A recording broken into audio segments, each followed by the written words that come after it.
So I must say, shout out to Kamar Carter, my brother, who came in and did an excellent job. Yes, sir. It's only gonna get better as we move along with this thing. Like I said, it's Thursday night. Shout out to Mr. Terry down at 3041 North. Shout out. Shout out to my brother Dante Chestnut. Yes, sir. DAMGENT. Right. Pick up KT Killingham's project. Right. Dante put Love on Drugs in the People's News, group. Okay. So most definitely support that. Do that. Support Brother Kamar with the healthy. I can't remember the name of his group. Right. Heal Thyself. Heal Thyself. Yes, sir. Right. Heal Thyself. And Miss Brown down there doing the Get Motivated, Get Healthy Facebook group. So, and shout out to you if you're listening. Shout out to everybody who was in the YouTube last night doing the damn thing. Shout out to the Instagram. Right. We Sound Silhouette. Sound Silhouette. You know what, Tough? What's going on? Sound Silhouette, man. Shout outs most definitely. Yeah. Hit like, hit share, hit follow. Let people know that Outlaw Radio is in the building. It's Thursday night. It's time for the Outlaws to open up the weekend. We'll be here tonight from 7:30 till about, we started at 8. Right. So we'll be here till about 9:15. Ish. Right? Ish. And then Saturday night we'll go 7:30 p.m. Central Standard Time, which is our normal time. So I just want you to tune in, man, and keep watching as we develop and make this thing better and better. Check it out. Talking about things that matter to people of color. Yes, sir. I'm not alone. You've already met my esteemed co-host. Our brother Talk to Teach, Listen to Learn. Shout out to Brother Talk. Thank you. Who's been a good soldier the whole way. Because believe me, it's not always easy to deal with your boy. No. I'm the world-class smart ass for a reason, right? So, hey, it's hard, but it's fair. The right? Negro whisperer don't always whisper either. No doubt, right? No doubt, right. I've earned my membership to the asshole club. Trust me. So what's going on, bro? Man, here trying to brave the weather, man. You know what I'm saying? I was driving and then I just seen this real dark cloud. I think we had a tornado watch or warning or something like that in effect, man. So trying to stay safe. Well, see, now I thought today was a beautiful day. I enjoy the rain. I'm one of those brothers who loves the rain. So when especially in the summertime, you can open the window and smell the actual condensation. I'm one of those dudes who appreciates that kind of thing. I believe in nature. I believe in, as my grandmom used to say, the Lord is doing his work, baby. Move out his way. I'm all good with that till I get bit by a mosquito. Right. Then I want to go in the house. You know what I'm saying? So once again, get used to the fact that from now, the People's Network schedule will be Wednesday night with the Warrior Report, Thursday night with Outlaw Radio, and Saturday night with Outlaw Radio. Just so you know how to support us. Pick which one you want. Right. Because what I discovered is the Warrior Report is a little bit more specific to black men, whereas Outlaw Radio, we all over the place. We talk about a bunch of different stuff. We're gonna talk about a bunch of different stuff tonight. Sure. So welcome to the show, man. Right. Yeah, we last night go back and we talked about male masculinity. Black male masculinity. Yeah. So the brother's real informative. I actually can't wait for the next show. I got 100 other questions to ask, and I'm sure you guys do too. Oh yeah, Brother Kamar Carter was on his thing last night, and he's an herbalist, and he talked about herbs, and he talked about meditation, which is something that I want to get into. I'm not entirely well versed on that kind of thing. Please subscribe to the YouTube page.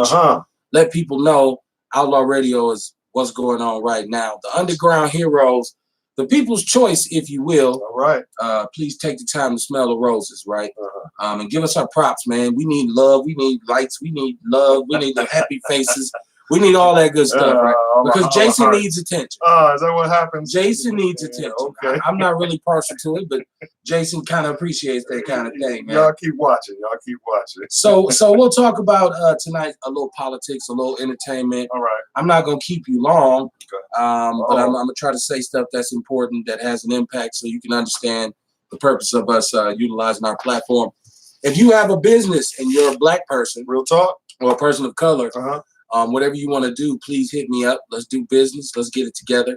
Teamwork make the dream work, and we all got to have oil so the machine can run properly, right? Yes. And I want people to know that I'm not going to try to knock the stuffing out your Egg McMuffin. I'm real reasonable with what we charge because, it is a cost to do this. People say you should get your PayPal information run across the screen. In due time. In due time. That's like having an ATM in church. Right. Well, yeah. Right. Good point. Right. Good point. So, Brother Jason, I guess we can get right into it, man. Yes, sir. I called the show Crash Test Dummies tonight because I'm looking at what's going on in Milwaukee, and you know, aside from the fact that we've had all these tragic car accidents, you know, the insinuation of a dummy being something that's devoid of life, but being able to be utilized for an experiment. I think that, like, right now, the value, we don't value life in our city. Not ours. Right. Well, and that's one of my problems, that I don't see my people valuing life. Like, or each other. One-time murder. I was driving through the neighborhood yesterday, and I just happened up on a car in the street, and the windows was busted out, and there was females in the front of the car fighting, females behind the car fighting, and all the brothers were standing there with their phones out, right? And I just, chivalry is dead, right? And there was a triple shooting where, and shout out to condolences to my sister, who a lot of people had love for her, and she lost her life, man. So shout out to her. I can't remember her name, but people were on Facebook all day giving their condolences to her. I guess there was some sort of argument, but ain't that usually what it is? It's like a dumbass argument in which somebody loses their life. Like, life is precious, man, and we don't value it enough as people. I think it's very important to say that until we start to value our lives, others won't value our lives. So, you know, and we act as if we're cats, like we have 9 lives. We don't have 9 lives. You know, I'm driving down the street, cars shooting past me. I guess, you know, I drive really slow, right? So I guess I'm, you know, old man driver. I drive like an old white man, right? Bumping oldies. Okay. Right. You know, Frankie Beverly and Maze tends to make you drive a little bit slower, right? Slow you down. Yeah, you don't turn up, right? You really turn down when you drive. And I'm so happy to see you and me. Get your ass out the way. Oh, my bad, right? So it is what it is, man. Y'all can tune in and let us know how y'all feel about these topics. We're going to talk about things that are pertinent to the Black community, not the things that we like. You know, I don't care about award shows. I don't care about Kardashians. I don't give a shit about the Grammys, the Oscars, none of that, right? And I see that the BET Awards had record low ratings this year, right? Right. I mean, again, can we get something that's ours? Right. I mean, you know, it's in the name, but is that possible? That's not who's writing the checks. Right. Is it possible, and why are they so hell bent against it? Who is this? Byron Allen, right? Was trying to. Yeah, well, he purchased the Weather Channel. Yeah, and he's suing with Comcast right because they discriminated against his shows. $20 billion. It's really, why don't they want us to be able to control our own image? Well, that's just the thing, and that's why we have this platform. That's why if you want to call in, let me know, hit us up. Keep an eye on your comments, my brother. Let me know what the people are saying. I like the show to be interactive. Let me know how y'all feel. If y'all want to talk about these topics or y'all have an opinion, please don't hesitate to chime in, right? What's up? I see a lot of people watching. Shout out to my brother Mike Payne for the original Black Panthers in West Virginia. Shout out to Mike. What's going on, Mike? Big things, man. Big things. He make things move. Very strong, brother. Very strong, brother. West Side's in the building. I see my sister Sharon Jude, beautiful sister, watching the show. All right. I see Miss Whittington. I see my brother George Terry also tuned in. Okay. So hey, Crash Test Dummies on a Thursday night, man. We got to increase our value in terms of life. Like, we got to start valuing. Like, living is a good thing, and I understand young people have very few options, and I understand that they've kind of been stripped of options, right? And they feel cornered. And they feel like they're boxed in, and they're, you know, I'm, you know, I go back to the uprising when I saw the Milwaukee Police Department in riot gear coming down the street, right? And I saw the young people say, "We don't give a damn."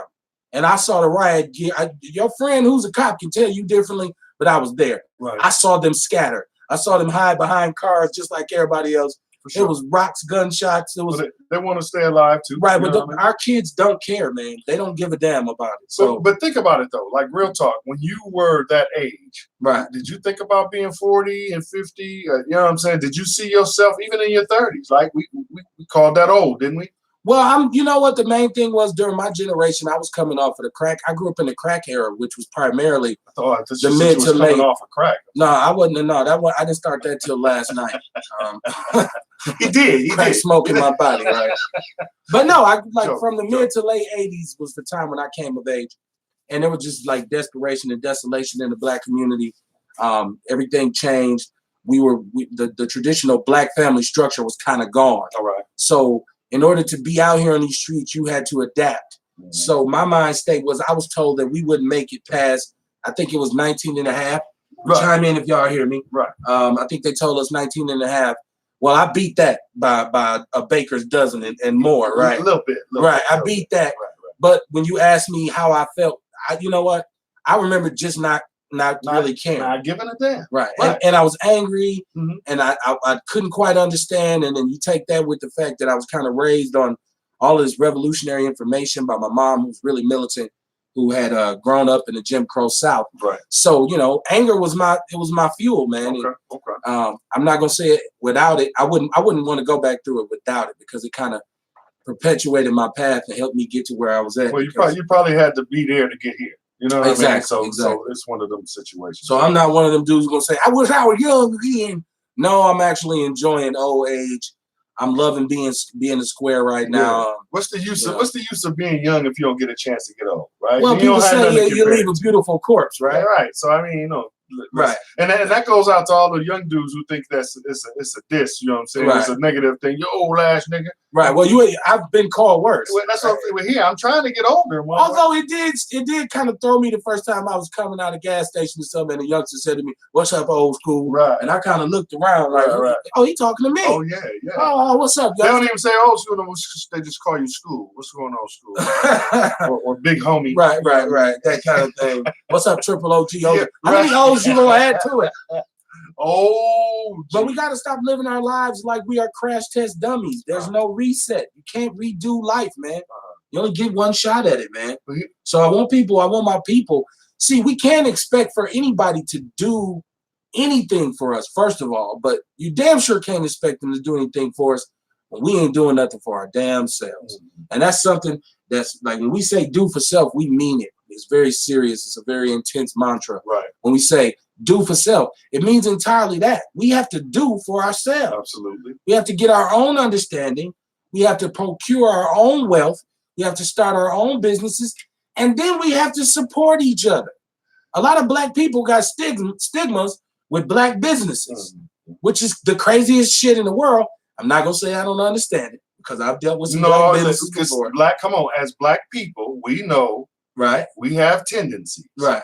So when you say CPT, every black person know what you're talking about, because we have tendencies. So some of these things they put on us, but some of these things are absolutely real. But what we have to do is we don't have to bump our head on every single wall. See, knowledge is learning from your mistakes, but wisdom is the ability to learn from the mistakes of others. Right. Right. So when you say crash test dummies, let's see in the People News Network, and y'all go check out the People News Network on Facebook. Somebody chimed in and said, you can learn a lot from a dummy. Right. And that's absolutely Shout out true. to A-Blast. Yeah, that's absolutely true. So that's why they have them. Right. So yeah, man. So we sometimes let's learn from the lessons of others, and then we have. So this means learning our history. That means understanding our ancestors and that sort of thing.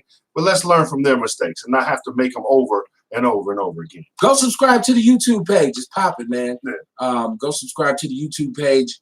Always follow the lives. Hit like, hit share, hit follow. Yes. I'm never complaining about the love that we receive on here. So tell a friend to tell a friend. That's right. Tell a friend all the time, man. But when I used to watch those commercials with the crash test dummies when I was younger, but they had humanized them, and they were talking, and it was like, oh, well, what you doing, Fred? Oh, I'm about to go and do this minivan test, and then Fred was all broke up in the car, like, oh, okay. Right. And I look at that now, and when I look at the black community, I say, damn, how relevant is that? Right? I don't know if art imitates life or life imitates art. Yeah. I think you could be the judge of that. Yeah. And you'll all be right. You know what I'm saying? Oh yeah. So the crash test dummy syndrome. See, I came up with this thing years ago called the culture of dysfunction. And we talk about cultural norms within our community. We talk about cultural norms within the black community. And oftentimes when we see issues in the neighborhood and we say, well, that's just how the hood is. Or, they ain't gonna let black people get ahead. Or all these assumptions that we deserve less, lowered expectations. But the culture of dysfunction kind of dictates that generational poverty should just stay generational poverty. Like there's no bucking the status quo. And I'm here to tell you that we don't have to buy into that. And it starts with one thing, and I always say, like we always say, just because you pour it on me, you got to be dirty, right? Just because you don't have a lot of money, don't mean your neighborhood got to be trashy and it has to be garbage and your grass is this tall. And the people who live in the community have to take pride in the community in which they live. And that is a pet peeve of mine, to be at a light and see somebody roll their window down and dump their trash in the middle of the street. Right. Especially if it's like a whole McDonald's bag with like Big Mac wrappers in it. Yeah. You can imagine what their community look like. Right. Well, you can imagine what their house look like. Probably the car too, if you get close enough. Right. You know, so we got to take more pride, man. I'm not on the soapbox, but you know, I'm a proud man of color. I actually love being a black man. If they gave me a chance to do it all over again, I choose black every time. All right. I think black people are the most dynamic people. I think we have the most beautiful art, the most beautiful culture. Aside from the slave foods, I think we have the greatest foods, right? Just wait for us to realize it, right, you know, as a whole. You know what I mean? We have the most beautiful women. We're gifted in music. We're gifted in sports. What people are more dynamic than us? They copy our handshakes, our walks, our talks, our hairstyle, our fashion, our music, our movies. Stop it. The way we walk. I love to hear D.L. Hughley say, everybody want to be black till the police get behind them, right? And I can't think of a better way to put it, right? Yeah, real talk. You know, so, man, we should take pride in being black people, man. We should love each other unconditionally. And I know I'm speaking from a I wish. I'm not a tree hugger, right? I don't believe that there'll be some kind of utopia coming down, but I'm also a wishful thinker because I have children who got to inherit this world. So I will hope that they don't come up in this kind of heartless, cruel society in which murder is the norm, in which fathers not raising their children is the norm, in which mothers being unable to really care for and rear their families. I hope that's not the norm. Right. Well, I hope we get some economic justice. I hope we can close the achievement gaps in the schools. Maybe not in my lifetime, but I'm hoping that we can build up enough steam and progress to begin it before I leave up out here. Don't put it off. Rush them. Okay. They late. They overdue. Right. The bill was past due. Right. Don't give them too much time. No doubt. And we've been talking about reparations. Because that's what we end up talking about. Yeah, we've been talking about reparations for the past few shows, and I seen it's been a hot button topic. Yeah, because the legislation is right now in front of the House, right? And we had Ta-Nehisi Coates and Danny Glover to go and speak before the Senate, and they talked about why. But there's a very beautiful article in the People's News Network. Go check it out. And it talks about a brother named Brian Stevens, who talked about the damage done to black people via the slave trade, and why it's long term and it's still lasting. And he said in there, the quote, like, I don't see how if you kept people enslaved for 200 some odd years. I don't know why you thought they'd snap back from that. Right. And the long term effects wouldn't be felt. I think it's a very beautiful article. Right. And I think you should go and read it. And I don't tell people how to think. I just like to lay the information out, and I will hope that you pursue it and look it up and find it for yourself. Right. Not how to think, but just think. You know what I mean? Ask questions, right? Yeah. Don't just take whatever they give you. And from the mouth of a liar, even the truth is in question. So once we know they'll lie to you, you almost got to question everything they tell you. Well, when you talk about revolution, I don't believe we are ready for a revolution that involves picking up guns and going out and shooting and burning and looting. I think we have to engage in the revolution of the mind first, right? And get away from the crash test dummy kind of mentality, and the money second. Right. Well, money, money make the world go around. It certainly affects their situation, their attitude, and what they're doing. But the love of money is the root of all evil, right? Like, and if you're not a Bible or the basher, lack of it, right? Right. Well, the lack of it is where the problem comes in, because I do think poverty is one of our biggest issues. It is the issue. I think it's one of our biggest issues, man. So hit like, hit share, hit follow. Let me know what you think about this. Let me know what you think ails people. We try to do solution-based radio. We try to not just talk about the problems, but to discuss some potential solutions. So I would hope that if you had some ideas for some solutions, you pull our coattails to it, tie our shoes, lace us up, let us know what to do. We like to find the knowledge and get high off the revolution. So we'd like to be able to do that, right? Puff, puff, give on that, right? But you brought up, you brought up Byron Allen, Yeah. which I think this can be a landmark case because here's a brother who, first of all, a lot of people didn't know. Because if you old like me, you remember Byron Allen from years and years ago. What was the show he was on? It wasn't remember? That's Incredible. No, was it?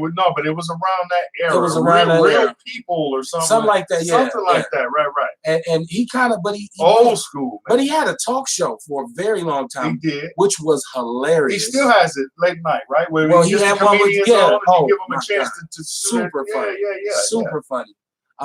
If you can catch it, that I always wonder why they put that brother. They buried that brother in the time, like in the ratings, like because you put him on there like 4 o'clock in the morning. Fear of a Black Planet, right? He's a mogul though. But yeah, because he went behind the scenes and became a producer. Yeah. And people didn't even know this brother was on so much money, and he wouldn't purchase the Weather Channel. Right.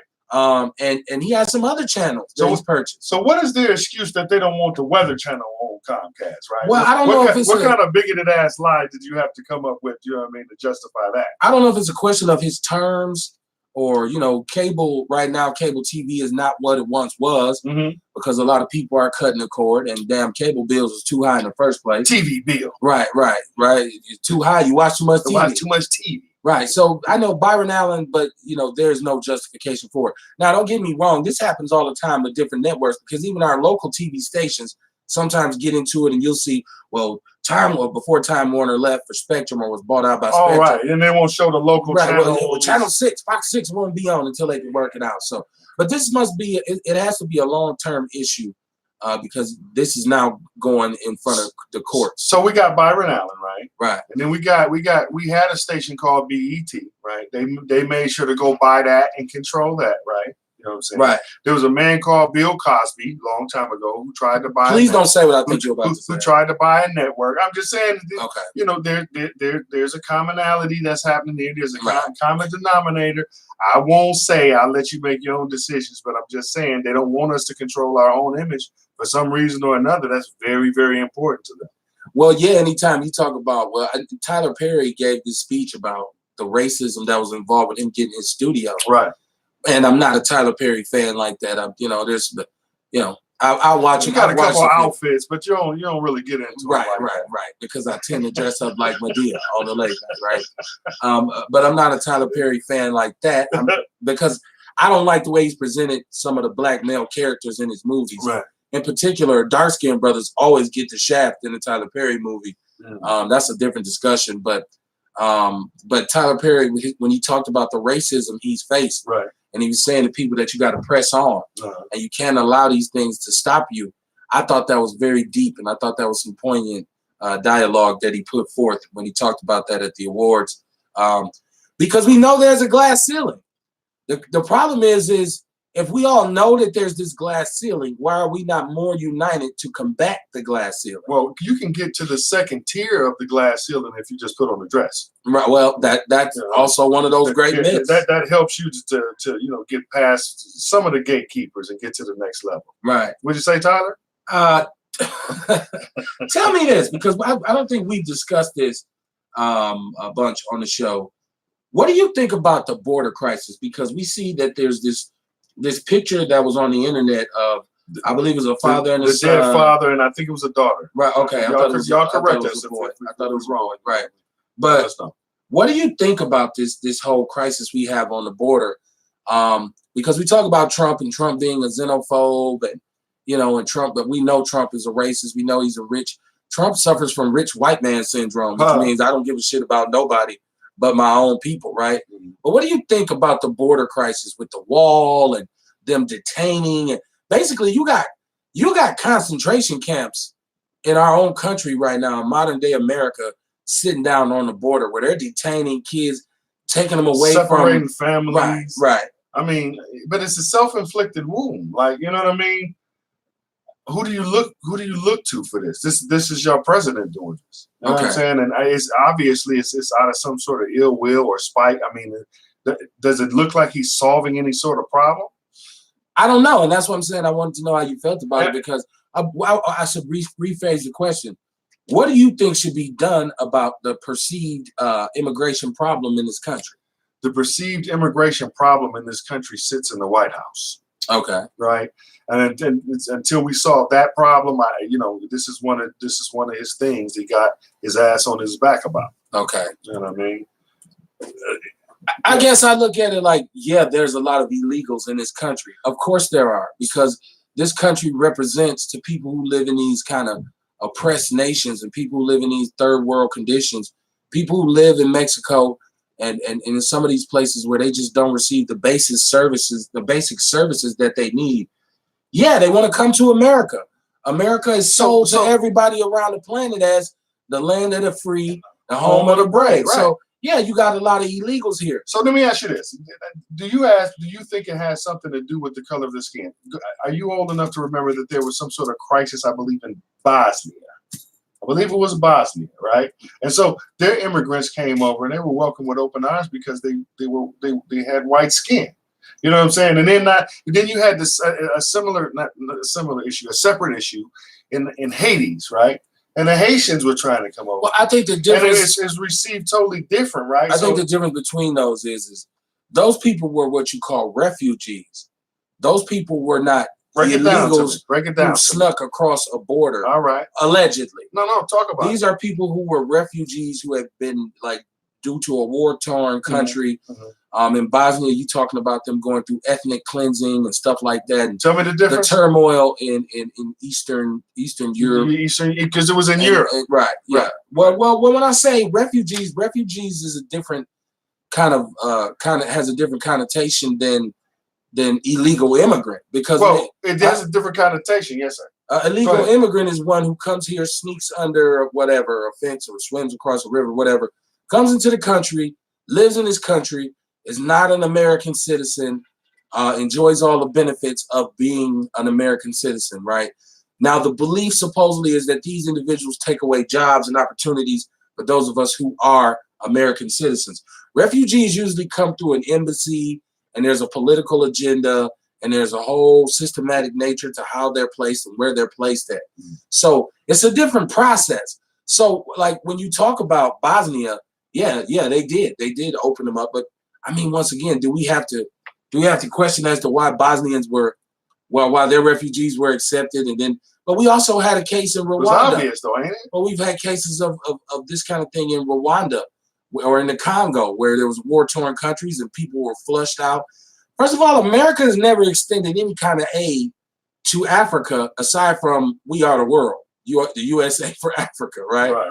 Like America and the rest of this planet, the countries, the powers, the superpowers, they are now engaging in a situation because they're going to have to go into Africa and really get involved in a lot of the resources that Africa still possesses. Oh, they involved. Especially they involved. France gets some, Germany gets some. Yeah, but now, Britain gets some. There's also a lot of countries in Africa who have gained their freedom and independence. That's right. Over the years, and those countries have not been allowed to come back in and be able to do what they used to do.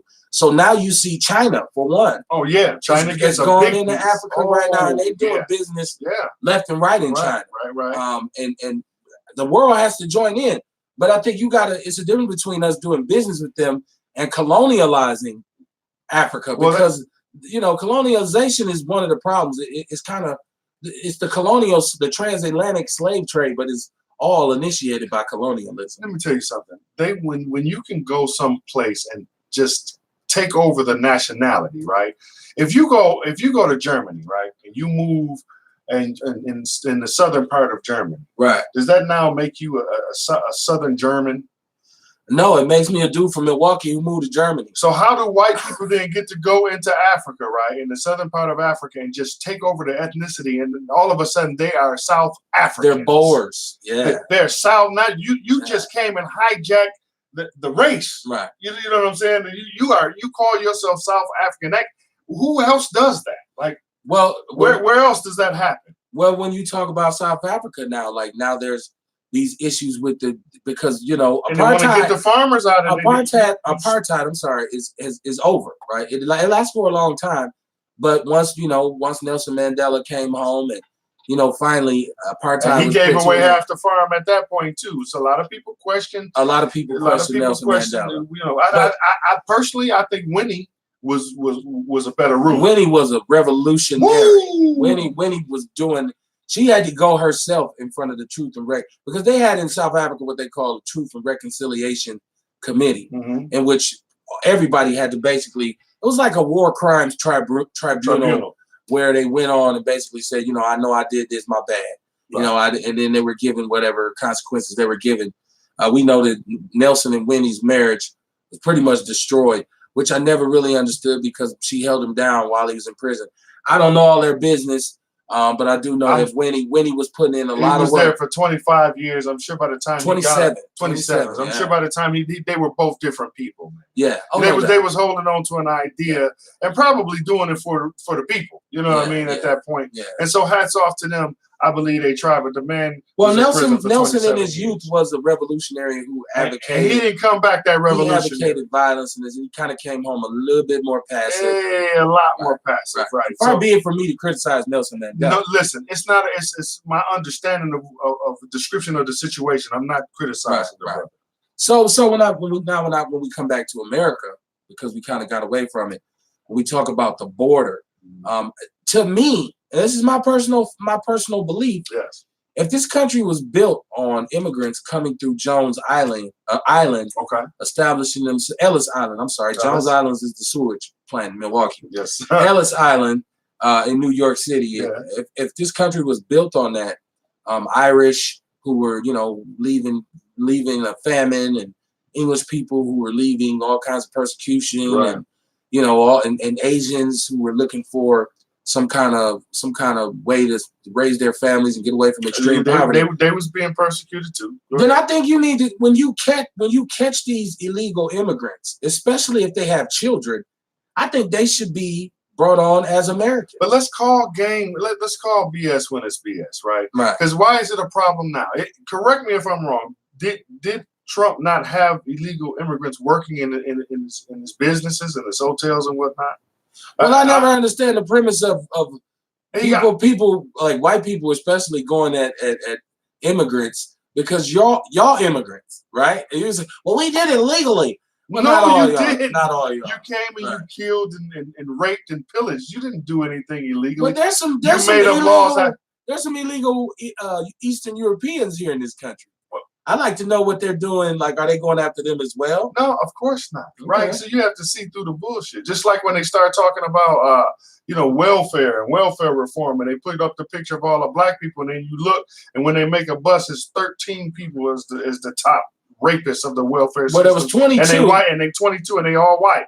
You know what I'm saying? So it's about controlling the narrative, which is, again, keep going back to why they don't want us to control our own image. They are telling us about us.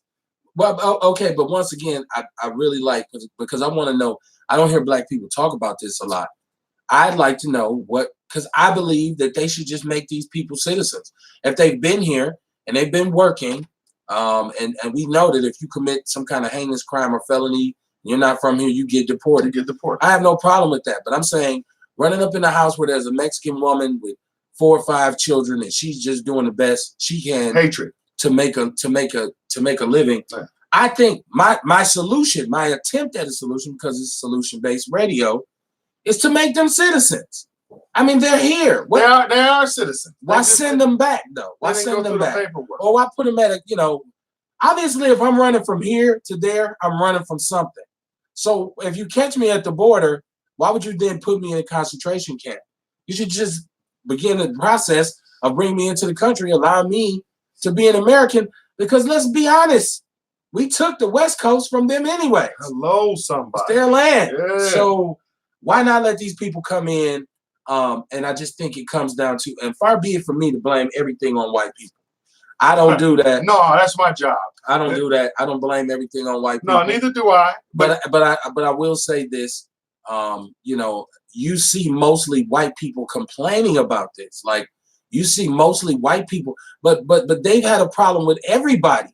I mean, you name me a race that has come to America and white people didn't have a problem with them. How about not even come to America? How about every place you've been, every people that you've come into contact with, you've ruined.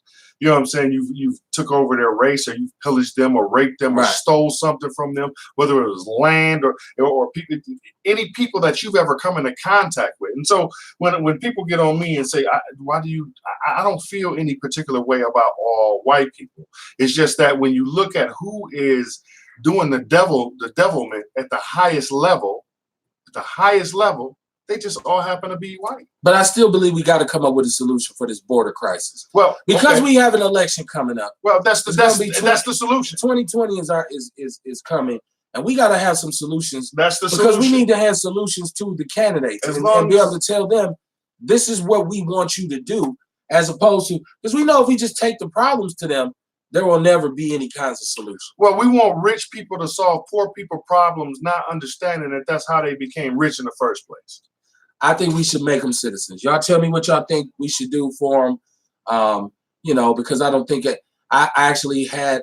So then is that free for everybody? So then everybody that comes over, and what we're saying is if you bad enough to sneak across and you get over here, you won. We'll make you a citizen. Is that what you're saying? I believe there should be some sort of process that if you like, and I feel so bad for the mothers with the small children who like risk their lives and get over here and have babies and they really, it's very simple to see why they come.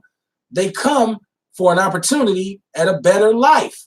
There's no other way about it. Who hasn't? I'm just saying. Well, I'm saying, what race of people had when the Italians came over here? How did that happen? But their excuses that they came through Ellis Island, and we know that there were a lot of illegals, because a lot of Italians who were involved in organized crime were here illegally, and some of them were deported, some of them weren't. I don't want to go back into history. Follow the money. I want to talk about what's going on now. That's why I say we need to talk about solutions for Latinos. Well, so my solution is this. If you want to do something about what the crisis, the border crisis, and that sort of thing, your problem sits in the White House, right? Okay. So, he has a vendetta. He's a bigot. He's a racist. And, this is on his agenda. This is in his playbook. If you really want to get rid of the spider webs, you get rid of the damn spider. Okay. It's really not that complicated. Well, I think it is complicated because if it was simple, I don't think we would have these issues. No, because you can make a simple situation complicated, right? Especially if you're ignorant about it. Let's get at some thought. 2020 is coming. I think right now is the time for us to start talking about what these possible solutions would be. God forbid we see another child and the parents drown, washing up on the shores. Because I can tell you one thing: as long as people have feet, they're gonna flee trouble. As long as there's like bad living conditions and these kind of subpar living, and people are underserved and they don't have their basic rights, they're going to try and leave and they're going to try to come to America. As they should. So I think we need to work something out in which we can onboard people and bring them into this country and then have them become acclimated to being American citizens. Isn't this where they're supposed to come for the pursuit of happiness? Well, that's what they say. That's what they say. So again, stop with the false advertisement then. Because really the problem, man, is the agenda. It's what's important to us and what's not. Like we see in Maxine Waters, right? Bring a bill before that would eliminate homelessness. Now, we just in the city alone, right? Right. For each homeless person, there are 6 vacant buildings, right?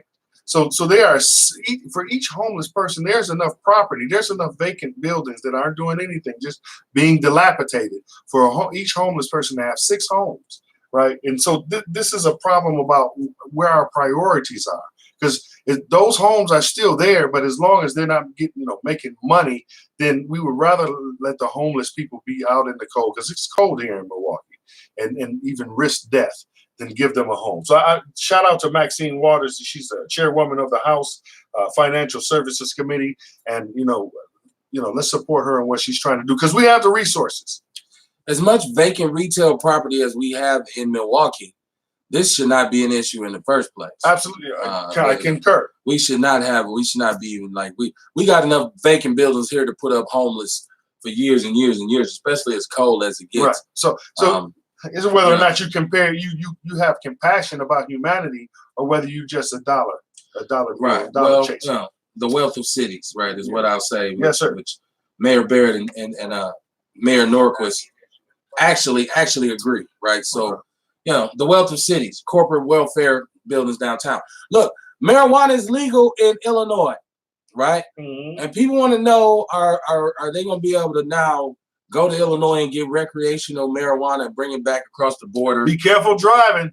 Well, yeah. To them toll stations, be careful. Right. Well, here's the thing. But let me ask you this, though. Weed is so readily available. Seriously. Do you have to drive anywhere to get it? You really don't. But, come on, man. But when it becomes legalized, now we talking about that real good.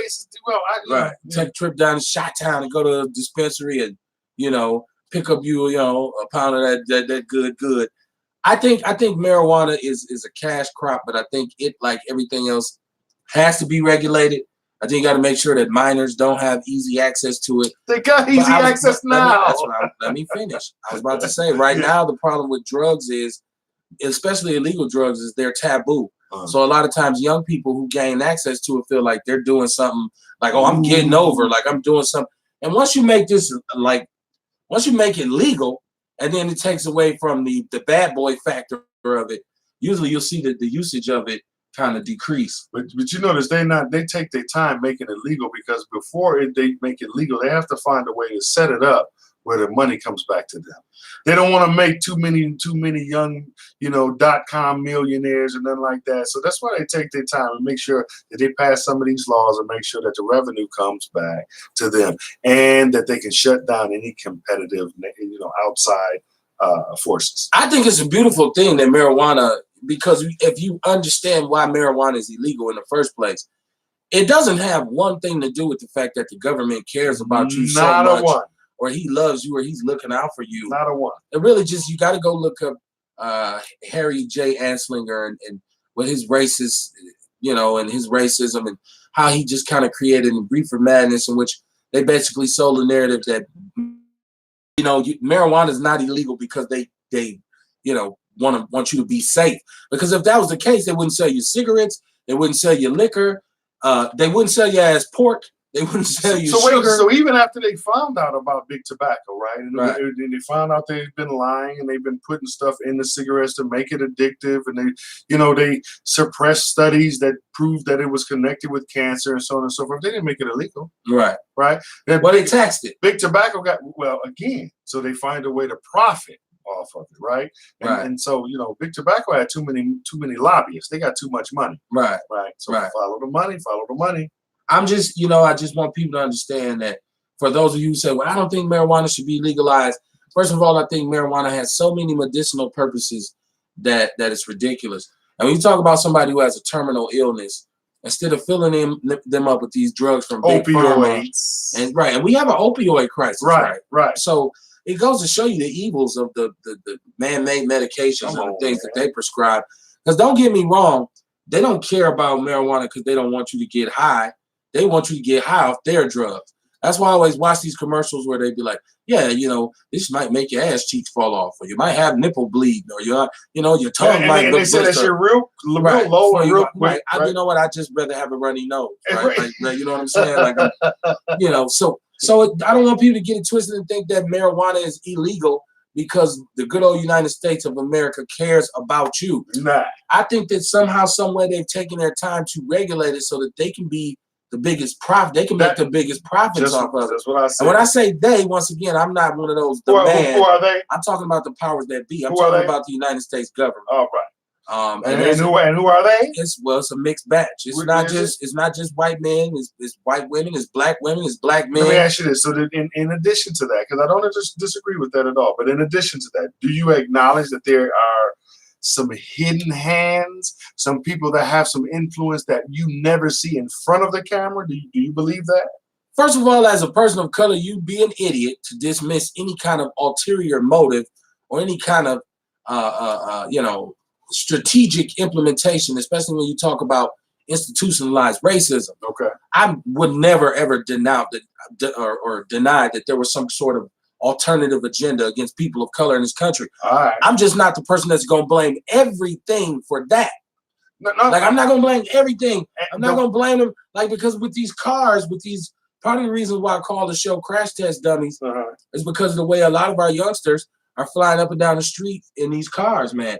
And they're still doing the mobile drug dealing thing. They're still engaging in a lot of reckless behavior. And you could talk about them being products of the system and products of their environment. But I've gotten to know personally a lot of young people. I've worked with them and their families. Yes, sir. And I've gotten to know them. And I can tell you that a lot of them are making conscious decisions. Right. And we cannot blame white people for that. No, but listen, here's the thing. Sometimes things are omitted. Let's take a look at this, right? So the MPD, the sheriffs, and the state patrol all decided to come together, right? Because this is a great big bad driver, quote unquote, epidemic going on in the city. Right. Okay. But here's the thing. This is another case of going after the effect and being reactionary and not going after the cause and being preventative. All right. So while you got all of this going on, this coordination between these law enforcement and so on and so forth, because of this great big bad driving epidemic, what did you do on a DMV level? What did you do on a driver's test level? Because obviously, if we have a bunch of bad drivers, maybe we can go investigate how they're being taught to drive. See, if you really want to solve the problem, let's go after the problem, not the effects of the problem. So to me, when you start talking about, MPD and the sheriff and the state patrol, it's just another way to lock niggas up. If you really want to address bad driving, let's go after who's teaching the people to drive bad. Well, you just hit the nail on common sense. Well, no, don't be so quick to put it on common sense, because I think the biggest problem is that a lot of these people don't know how to drive. Now, if there's blame, how do they have a driver's license? Hold on, yes. They don't. That's the case. That's the problem. A lot of them don't have driver's license. Now, if you're going to put some blame on something that's systematic, let's put it on the fact that MPS removed driver's ed as a regular part of the curriculum in the year 2000. That's my point. So a lot of individuals, don't have driver's license. They don't get the proper training on how to drive. They don't take driver's ed. You learn how to drive from your homeboy who had his mama car, and then you think you qualified to be a high-speed getaway driver. Yeah, I still agree. That's my point. So when we talk about MPD and the sheriffs and any other law enforcement agency, as long as I can remember, bad guys run, cops chase them. That's just how it's been. Now, if you want to back off now and say, well, this has become such an issue. Now, like I said, systematically, if you want to blame something, we can look at MPS and we can say, hey, man, y'all shouldn't have took driver's ed out of the schools. But at the same time, there are opportunities for kids to take driver's ed via MPS, because my daughter's taking it via MPS right now. So it just depends on, as a parent. So as opposed to the opportunities where we have bad drivers, as opposed to how it used to be when it wasn't an epidemic of bad drivers, what do you think? What would you call is more successful? Hold on, I think you got to be more proactive with your kids when they get to that age where they can drive, because I believe everything falls on the parent. I believe at least 95% of what happens with a young person has to do with whether or not they have those kinds of supports in the home that they need. So now we know that there's some kids out here whose parents aren't being proactive, who are not, because in a lot of cases, their parents don't have driver's license. If mama been driving for 20 years without L's, right? So she's not going to tell you to go take driver's ed more often than not. Sometimes she might say, baby, don't be like me. Go ahead and get your license or whatever. But there are also opportunities for adults who don't have driver's license to go and go to court and get their driver's license back. I lost my driver's license at one point. I lost them for, I think, 8 years, 6 years, 8 years. 8 years I lost my driver's license, and I drove without driver's license. But when it was time for me, when I, got a family and all this, and I'm like, well, you're going to have to drive your kids around. What I did was I called the courts, and I came to an understanding in which I had to get the SR22 insurance, but I was proactive in going back to get my driver's license. Not saying everybody's me, but I'm just saying I left the white man out of it because it wasn't on the white man. It was on me to say, hey, I need my license back. And they said, well, give us this paper. And I said, okay, here's the money. And they gave me my driver's license back. So when I see these kids and see, when you talk about mobile drug houses, right? And you talk about kids with the dance. My son shows me the Stoli dance, right? They have this dance called a Stoli because to them it's funny.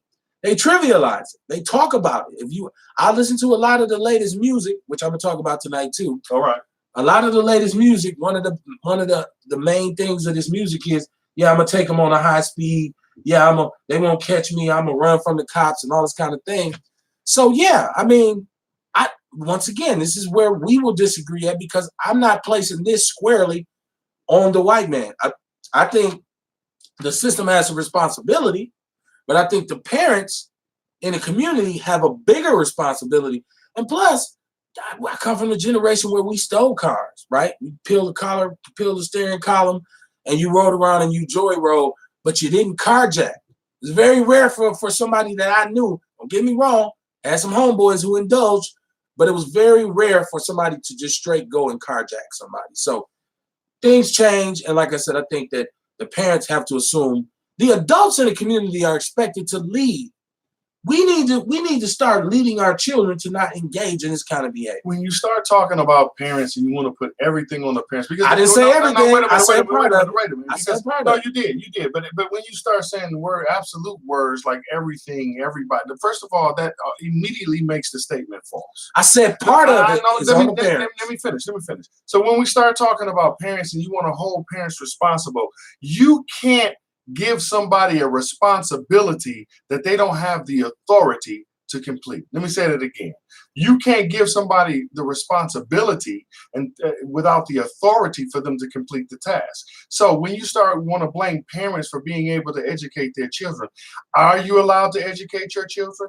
Can you teach your children the truth about Christopher Columbus, or does that not? We talking about driving. Wait a minute. No, we're not. I'm sorry, I didn't interrupt you. I'm sorry, I didn't interrupt you. I know, but listen. No, before you get out, I did listen. We're talking about driving, and I'm making a point. And I'm making a point. I never said. And I'm making a point. I understand. But right now you're interrupting me. I never said all of the responsibility. I didn't say you did. I'm not even talking about that. So okay. So go ahead. We're talking about parents and driving. That's all we're talking about. I was talking about parents and driving. I was making a point, and then I was rudely interrupted when I sat so patiently and listened to what you had to say. If you want to continue on saying what you had to say, go ahead. Otherwise, you know what I'm saying. If you're asking me my opinion, then let me give it. Thank you. What I was trying to say was, when you start talking about giving responsibilities to somebody that don't have the authority, and I use Christopher Columbus as an example of how we don't have the ability to teach our children what we want to teach them, right? And we don't have the ability to do all the things we would like to. So I don't purely go put that all on the parents. When parents can't discipline their children the way they used to, we used to be able to whoop our kids, you know what I'm saying? And so again, some of that authority has been taken away from the parents. And so therefore, I'm not willing to blame everything on the parents, because they don't have the authority sometimes to execute what they want to do. We both understand that children used to behave differently when they was able to get spanked by Big Mama. Now, I don't know whether or not you want to disagree with that, but please, thank you. I do appreciate that you allow me to finish making my point. That was fantastic. Thank you, sir. Okay, so like I was saying, I don't put all the responsibility. I think both sides have a part to play in this. I never put all the responsibility on parents. I do believe I made the point that things have changed in our society. If you want to talk about can we whoop kids, I don't think an ass whooping for the kids that's out there doing carjacking. I think they're kind of beyond that point. I think you whoop them before they get there. Now, if you're gonna build a foundation, you whoop them as children, a solid foundation for them. Yeah, entirely. We should be able to discipline our kids, and in most cases, most of us still do. Yeah. Because if you got a kid who will go, and if I whip my son's ass and he go to school and tell on me, we got a bigger problem. If he goes and brings the people into my business, we have a bigger problem. So when I talk about the shared responsibility of the systematic blame can go in one place, and then the parents have to take some responsibility. Which I said the whole time. And so did I said the whole time. So when we start talking about what's changed in society, that's a different conversation, because now you start to talk about how the system will come in and govern how you can what you can do. Well, what you can do with raising your children and whatnot. That's a different conversation. Why is it different? Because I wanted to talk about also right now that there's a situation downtown where the judges tried to get in, they tried to basically get rid of a sister here who's a judge by the name of Maxine White. They tried to oust her and they tried to even go to the Supreme Court in the state of Wisconsin and file all these complaints with Maxine White. And Maxine, who was a very respected African-American sister who, you know, depending on which, I guess if you stand in front of her and she's about to send your ass to jail, you probably don't respect her as much. But amongst her peers, she's very well respected. The Wisconsin Supreme Court turned her back. They turned this effort back and said, no, we're not going to allow you to do this to her. But it's just like when you talk about like we had discussed earlier in the show about glass ceilings. So here's a sister who's a sitting judge who's been reelected a couple times. She's an incumbent judge. And even in that capacity, you still have naysayers and haters who want to try to bring her down and try, because they said she can be a totalitarian and she can be difficult to deal with at times, which I'm sure she has to stand on certain things. I'm sure she has to have an approach to her job in which she won't allow people to try to run rampant and trample on her. So if you get a chance, please support Maxine White because I hate to see a black person get screwed over on any level. And as long as she ain't got caught riding with no cocaine or she ain't sliding down the pole in the Cheetah Club on the weekends, and even if she is, even though the Cheetah Club is closed, as long as she ain't doing nothing like that, filling on no kids, I don't have a problem with her. I think all judges can be asinine. I think lawyers are asinine when it comes down to it. And then I seen something very interesting about Gayle King, who was talking to the head of Instagram, in which she wanted to know how much they are actually listening and watching and invading people's privacy, because she said, how come when I'm on the phone talking to somebody about some place I want to shop at or something some consumer product that I want, why is it that all of a sudden these ads start popping up on my phone? And we talked about social media being this revolutionary platform that people are involved with, and they don't really pay attention to how it's regulated or if it's regulated enough. We know Facebook got caught up last year, I believe, where they had like violated everybody's confidentiality and shared their information. I want people to be careful with what they share on social media. For a long time, we've known law enforcement. Like we talked about here a couple of weeks ago about them having the bots and the droid pages and all this kind of stuff where you befriending, you accepting everybody's friend requests and you're doing all these different kinds of things, but you don't know that you got probably about 20 or 30. And I'm sure I have a number of feds on my page as well. That's why you have to be very careful. And that's why I always look at people who are revolutionaries on social media. Like, because I think if you are revolutionary and you really have some kind of clandestine movement, why would you put it on Instagram or why would you put it on Facebook and then wonder, well, who's telling? Or we got ops. Well, no, you have a op that's an app on your phone that's in your pocket in which you know a cell phone, your precise positioning can be triangulated with a cell phone. So if you murder somebody and you go to court, the first thing they do is take your phone and see if you were even in the general area of that murder or that crime. So we have to be careful about, and we really need to start asking more questions about, because I thought about that when I seen Sister Gayle say that and say, you know what? That's true. There's a lot of coincidences in social media that I don't think are coincidences. Like you can have a conversation with somebody and it'll pop up as this or that, and you'll say, well, I know I didn't put that shit in there. It's like friend requests. I don't even understand how the friend requests work on Facebook, because I get people sometimes who say so and so has approved your friend request, and I'm like, I didn't send that person no friend request. So there's a lot of strange things going on. We know that first of all, we know the feds are involved in social media. Y'all just be careful what y'all putting on. I want to talk about the rap music, because the latest criticism on rap music is that it's programming our kids negatively. And the message that they're receiving in rap music is programming our kids negatively. I listen to the music. I don't agree with everything that's said, but I think about my parents and the people who were my elders. They didn't necessarily agree with everything that was said, especially in some of the music I listened to. People could say that was programming as well. My father's parents didn't agree with what was said in that music. They call it the devil's music. They said that that's, R&B was the devil's music. Any music that's talking about sex. So is this a case of old people paranoia, or are there messages in there? Because I can't think of nothing that the Migos are saying right now that the Ghetto Boys or NWA ain't said. If NWA made a song called Dope Man, But now they're talking about drinking lean and whatever, popping pills or whatever the perks or whatever they're doing. I think that's the same thing. So now the way it's pushed culturally is a little bit different because NWA was on an independent label, and there was like a select. This message wasn't widespread. It wasn't mainstream. Now we know who owns the record labels, and we know that the whole music industry has changed. The internet especially changed the way music is distributed. So are these messages that our kids are receiving, but I could say the same thing about television with all of the pro-homosexual messages. So every TV show has to have a gay character. Every book has to have a gay perspective, which is something that I don't necessarily agree with because I want to reserve the right to talk about sexuality with my own kids, not necessarily. I don't want you to jump ahead of me and do it. So, do we start with rap music because rock music is the same? Like neo-Nazis use rock music all the time to appeal to young white teenagers all the time. So I don't see as much funk kicked up about what death metal. Marilyn Manson was a devil worshiper for years and years and years. And that was his message. He was all about worshiping the devil. I didn't even see this much drama about that. So you're telling me if the Migos talk about popping pills and Marilyn Manson talks about worshiping the devil, then we'll go after the Migos first. It's just a double standard. It's like when you wanted to go at NWA and then you found out that Guns N' Roses and Axl Rose was saying a bunch of prejudice shit and spewing hate and celebrating drug usage.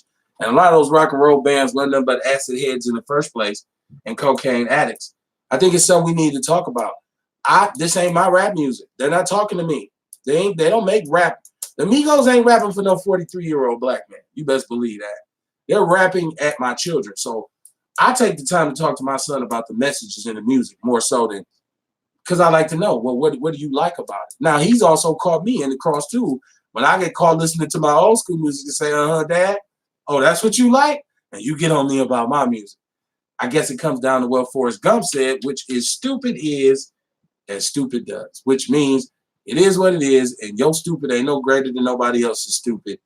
I'd rather see these brothers rapping about drugs, selling, and this kind of thing than actually being on the streets doing it. Rap right now is infected with violence. You go to Chicago, I don't know how many rappers have been murdered. You look at rap on the whole, rappers get murdered all over the country all year long. They die. We have a problem with violence in our music, but we always have. That's why we had self-destruction. That's why we had the West Coast All-Stars with all in the same gang. I think the problem here is the violence. It's not the music. It's the violence because usually art is a reflection of your society. So it's something we need to give a thought to. I did say this before I want to go. I told y'all Jada Pinkett was doing a little bit too much sharing. I kept telling y'all that with these Red Table Talks. And shout out to Coop because she loves Jada and the Red Table Talks. But Jada now with all her threesome talk and all this, now and I don't even know the word for it. But now her daughter says she wants to be in a relationship with a man and a woman. And that's her perspective now. And the mama was on there like, oh my God, no. But your son's over here dating Tyler the Creator. Your daughter's over here. If you don't believe that you had something to do with kind of these imprints that you put on your kids with all of this crazy Scientology, rich Negro type of rhetoric that you've been engaged in, then you're a fool. So I would say, keep sharing, Jada. Let the world know. Let the world know who you and Will are. Just stay away from my kids because I don't need your help with mine. I think that's pretty much it for tonight. What were we talking? I had this about Tyrese. I don't even know what I was going to say something about Tyrese. I don't even know what I was going to talk about. And I was going to talk about Wisconsin poverty, but we'll talk about that Saturday night because I think that takes more than that. Shouldn't just be a closeout topic because poverty is still stagnant here in Wisconsin. They keep telling us that the unemployment is at an all-time low. Is it or is it not? If you're going to tell me you've broken these records and there's more jobs than ever, then why is poverty still at an all-time low? I'm also going to talk about MPS Saturday night with their lack of reporting on sexual harassment towards their employees. The breakdown on MPS is 77,000 students that they affect every day, 85% minority, and 80% of those children live below the poverty line. gives you something to think about when you talk about what's wrong with the schools and why they're not functioning properly. So we're gonna close it out. You got something you want to add? Oh man, you said it all. So I check this out, man. Y'all go and hit like and hit share. Subscribe to the YouTube page. Shout out to everybody who tuned in. Be looking for the Warrior Report, which will be back on next Wednesday, because we'll be on Saturday, but we'll do the Warrior Report next Wednesday again. Brother Kamar Carter, shout out to Keith Terry, shout out to Dante Chestnut. Yeah. And man, I'll see y'all Saturday night. We'll be off Man. tomorrow night, but be safe. I know you're gonna go out and kick it and have a good time, shake your booty, and spend your paycheck tomorrow night. Be careful in But this make weather. sure you watch out, especially when you drive, Hey. because we know we got a problem with stolies here. We got a problem with reckless drivers, and you just got to drive. But you got to be a defensive driver in Wisconsin. Yeah. So until then, in the meantime and in between time, I hope you get everything you want, but I hope you want everything you get. Peace. I'll holla.